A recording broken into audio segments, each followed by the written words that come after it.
आइए second world war के ठीक बाद की दुनिया की कल्पना करते हैं।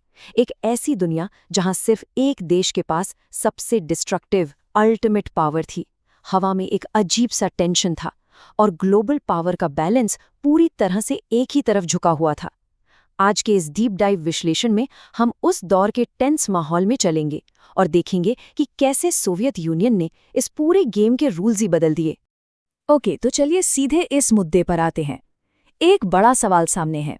एक देश की एटॉमिक पावर पर एब्सोल्यूट मोनोपोली थी, तो अचानक ऐसा क्या हुआ कि यूएसएसआर ने पूरी दुनिया को शॉक कर दिया। देखिए, जियोपॉलिटिकल स्टेक्स बहुत हाई थे। उस दौर में अगर किसी के पास न्यूक्लियर टेक नहीं है तो वो लिटरली पावर डायनामिक से बिल्कुल बाहर है। Phase 1, the 1945 global threat.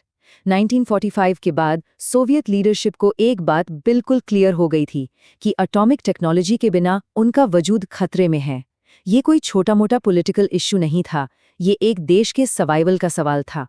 इस टाइमलाइन को देखते हैं जो कि बहुत फास्ट और अर्जेंट है। 1945 में वर्ल्ड वॉर 2 खत्म होता है और एटॉमिक मोनोपोली बनती है। उसके ठीक बाद बिना एक पल गवाए एक टॉप सीक्रेट प्रोग्राम शुरू किया जाता है और 1949 तक पहला सोवियत टेस्ट सक्सेसफुल हो जाता है। ये टाइमलाइन हमें बताती है कि उस टेक्निकल गैप को कवर करने के लिए किस डेस्परेट स्पीड से स्प्रिंट लगाई गई थी। फेज 2, बेरिया का सीक्रेट प्रोग्राम। यहाँ से इस हिस्टोरिकल थ्रिलर का एक ऐसा कोवर्ट फेज शुरू होता है जो पूरी दुनिया से छुपा कर रखा गया था। So the crucial point is, इस सीक्रेट डोसिये का इंचार्ज लावरेंती बेरिया को बनाया गया। बेरिया ने बड़ी रूथलेसनेस के साथ देश के सबसे ब्रिलियंट माइंड्स को एक साथ जमा किया। इन साइंटिस्ट को ऐसी अनप्रेसिडेंटेड सिक्योरिटी में रखा गया जहां उनका सिंगुलर फोकस सिर्फ और सिर्फ एक चीज पर था, जल्दी से जल्दी एटॉमिक कैपेबिलिटी हासिल करना। Phase 3, the mastermind scientists. Politics और टेंशन से थोड़ा अलग हटकर सोचें तो ये कहानी उन कमाल के स्पेशलिस्ट्स की भी है जिन्होंने उस वक्त इम्पॉसिबल को पॉसिबल कर दिखाया। Now what's really interesting about this slide is in masterminds का एग्जैक्ट रोल। इगोर कुर्चाटोव, जिन्हें हम फादर ऑफ सोवियत बॉम्ब कहते हैं, उन्होंने इस पूरी साइंटिफिक टीम को लीड किया। यूली खारिटॉन ने सारी कॉम्प्लेक्स थियोरेटिकल कैलकुलेशंस हैंडल की। याकोव जेल्डोविच के बिना उन न्यूक्लियर रिएक्शंस को समझना ऑलमोस्ट इम्पॉसिबल था। और एंड्रे साखरोव, इनका केस तो बहुत फैसिनेटिंग है। इन्होंने हाइड्रोजन बॉम्ब बनाया, लेकिन बाद में जाकर यही इंसान वर्ल्ड पीस के एक बहुत बड़े सिंबल बन गए। क्या इनक्रेडिबल टीम थी। Phase 4, the 1949 atomic test.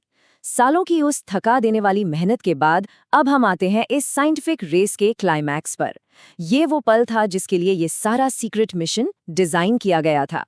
29 अगस्त 1949 को सोवियत यूनियन ने अपना पहला एटॉमिक बॉम्ब सक्सेसफुली टेस्ट किया। जो चीज लगभग इम्पॉसिबल लग रही थी, अब वो एक सॉलिड रियलिटी थी। सालों की सीक्रेट प्लानिंग और दिन रात की मेहनत आखिरकार एक बहुत बड़े धमाके के साथ सक्सेसफुल साबित हुई थी। एंड दिस ब्रिलियंटली इलस्ट्रेट्स कि कैसे इस एक साल ने पूरी पावर डायनामिक्स को हिलाकर रख दिया। 1949 से पहले कि न्यूक्लियर मोनोपोली हमेशा के लिए खत्म हो गई और 1949 के बाद पूरी दुनिया एक डीप बाइपोलर कोल्ड वॉर के नए दौर में एंटर कर गई। Phase 5, the hydrogen bomb. But wait, ये मिशन बस एटॉमिक लेवल पर आकर नहीं रुका। जियोपॉलिटिकल स्टेक्स इतने हाई हो चुके थे कि साइंस को अब एक और बड़ी छलांग लगानी थी। साइंस की ये नेक्स्ट लीप और भी मैसिव थी। पहले टेस्ट के कुछ ही सालों के अंदर सोवियत साइंटिस्ट्स ने एडवांस्ड हाइड्रोजन बॉम्ब भी डेवलप कर लिया। इसके लिए रिसोर्सेज का लेवल अनइमेजिनेबल था। अगर न्यूट्रली देखा जाए तो ये सिर्फ एक हथियारों की रेस नहीं थी, बल्कि शेयर साइंटिफिक डिटर्मिनेशन का एक माइंड ब्लोइंग एग्जाम्पल था। Phase 6, science, power and humanity. अब यहाँ पेस को थोड़ा स्लो करते हैं और ठहर कर सोचते हैं, इस मैसिव ग्लोबल शिफ्ट की लेगेसी आखिर है क्या? ये कहानी सिर्फ वेपन्स और डिस्ट्रक्शन की नहीं है। ये ह्यूमन इंटेलिजेंस, साइंटिफिक ब्रिलियंस और ग्लोबल पावर के उस फ्रिजाइल बैलेंस की स्टोरी है। यह हमें दिखाती है कि हमारा दिमाग कितना पावरफुल हो सकता है और साथ ही एक ग्लोबल आर्म्स रेस की सच्चाई कितनी टेरिफाइंग हो सकती है। और इसी गहरे विचार के साथ हम आज के इस विश्लेषण के एंड पर आते हैं। विज्ञान शक्ति देता है, दिशा इंसानियत तय करती है। हमने ऐसी अल्टीमेट पावर बनाना तो सीख लिया, बट उस पावर का इस्तेमाल किस डायरेक्शन में होना चाहिए, ये एक ऐसी कंट्रोवर्शियल लेगेसी है जिसने दुनिया का नक्शा बदल दिया। तो आखिर क्या दिशा होनी चाहिए, ये हम सबको सोचना होगा।